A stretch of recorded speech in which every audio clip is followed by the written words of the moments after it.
In this episode of the Zero Noise Marketing Podcast, we're talking about flagship products and flagship customers and how focusing on those two things can have an enormous impact on your bottom line. This is the Zero Noise Marketing Podcast. A brochure is just a bunch of paper with words on it, but what words do you want to have in should you have on a website? Well, in my opinion, in the opinion of other marketers, you want to get the biggest bang for the attention that you're getting from the prospect in that moment. There's a thing that Perry Marshall talks about in his book, 80/20 Marketing, called the 80/20 rule. And it proffers the concept that 20% of anything in a system is responsible for 80% of the results. So in a sales organization, you might have say 100 salespeople, and of that 100, 20% of them are responsible for 80% of the results, 80% of the revenue. This can flip backwards into something negative as well. So, for instance, if you have 100 customers, 20% of your customers are responsible for 80% of your headaches. This imbalance occurs everywhere in nature. And you can use it to your advantage. So when you're looking at the products that you sell, just like those salesmen, 20% of your products are responsible for 80% of the results that, or the profit that you have within your business. So when we're conceptualizing the content for a new website, one of the things that we try to do is help our customers to identify what 20% of their products on their product list would or could be responsible for 80% of their profit. And it's not theoretical. If a business has been around for a little while, they've got a pretty good idea of what parts of their business, if they doubled or tripled them, would have the largest impact on their bottom line.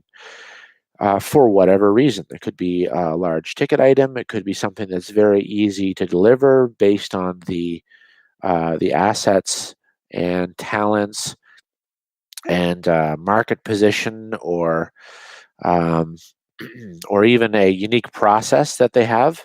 So for whatever reason, it represents the most amount of possibility.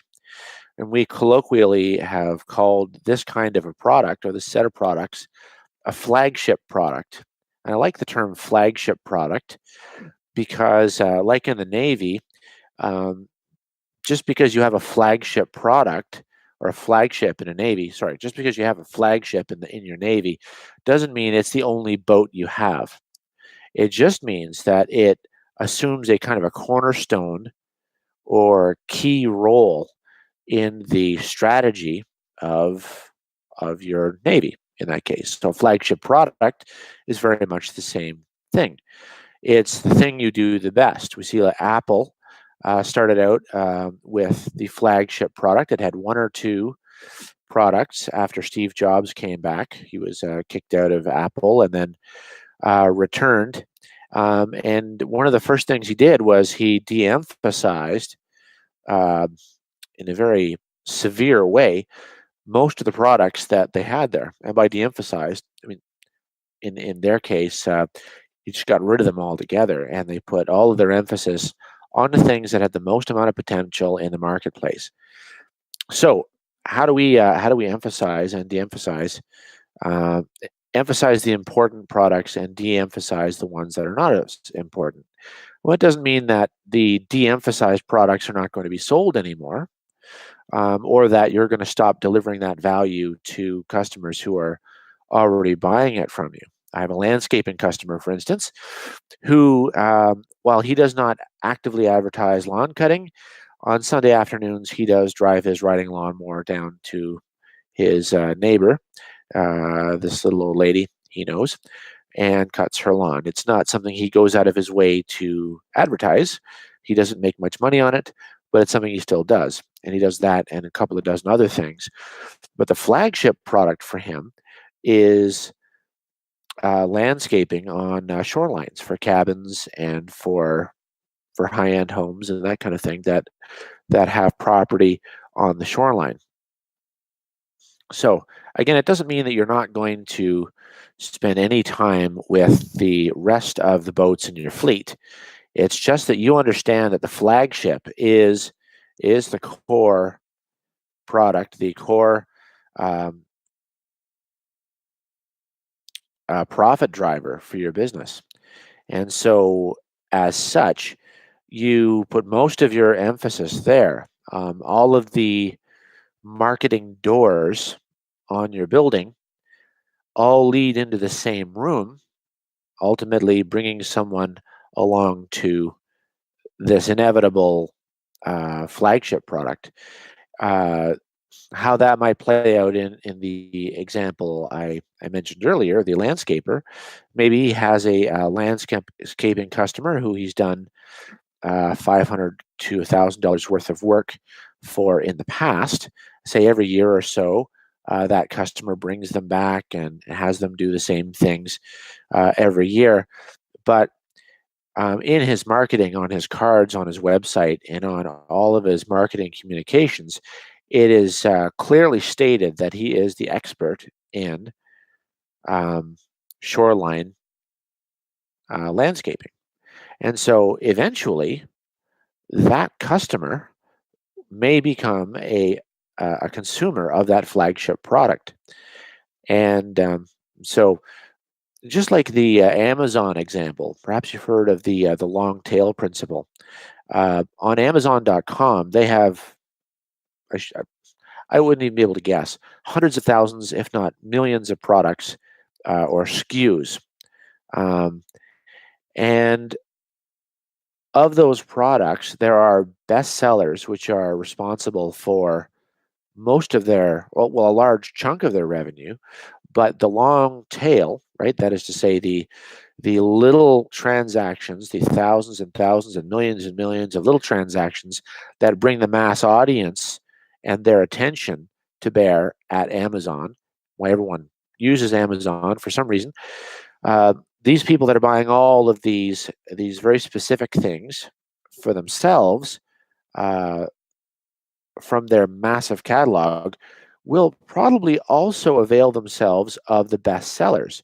So when they go to buy a bestseller, um, the kind of product that maybe millions of units are sold, they're already on Amazon because let's for instance, they're into oil painting. One of the long tail customers is an oil painter, and he buys a little tube of cerulean blue, and he does that every 6 months or so, and then maybe he buys some paintbrushes. And he does that every couple of months because he's always wearing out his paintbrushes. Maybe he buys some linseed oil, and that's just one of the thousands of little niches and sub niches that are drawn to Amazon and that may be responsible for all those little occasional sporadic one-off transactions. But while our friend is there buying his tube of cerulean blue or his 00 Winsor Newton paintbrush, he happens upon the fact that the uh, best-selling movie Avengers: Infinity War is available on Blu-ray, and he becomes one of the people that purchase um, one of the 100,000, 200,000, 1 million units of that bestseller.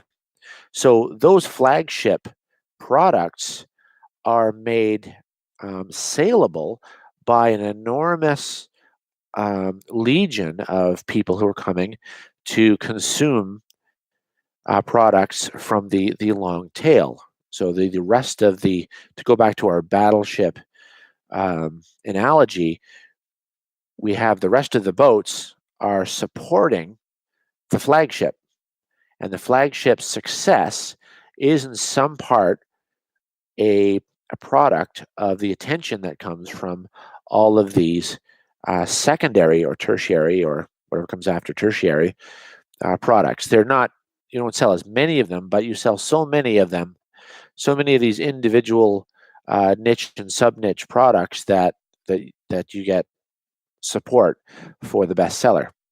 And you don't have to have millions and millions of SKUs to experience this effect. This happens at Amazon, not Amazon. I was going to say it happens at Starbucks.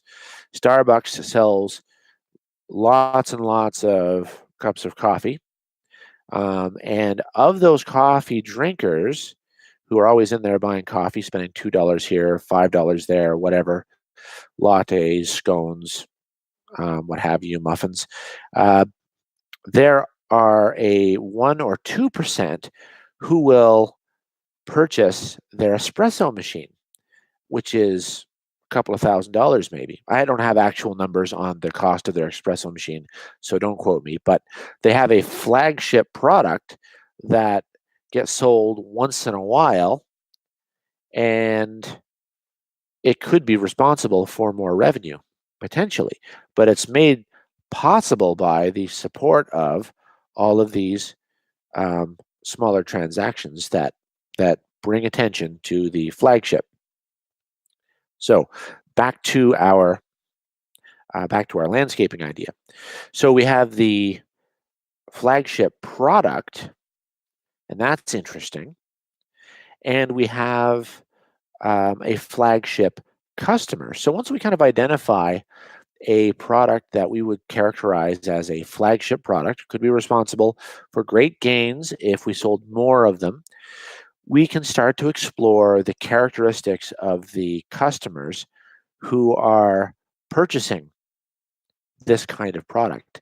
And it's fairly easy to make some educated assumptions once you've sold a few of these. In the case of our landscaping customer, the kind of person who is purchasing shoreline shoreline landscaping obviously has to live on a body of water. So you could do a very simple things to reach out to them that wouldn't cost a lot of money and would have the best chance of reaching exactly the right kind of customer. So you could get a stack of flyers printed up, and they don't even have to be all that great, that talk about your services, starting with your flagship product and then some of the secondary services that might be available to them, and has a coupon along the bottom for, say, 50% off their first lawn cutting um, if you want to lead off with an offer like that that gets them dealing with you, or say a free estimate on shoreline landscaping, or um, a, have your paperwork for the conservation authority done for free when you sign up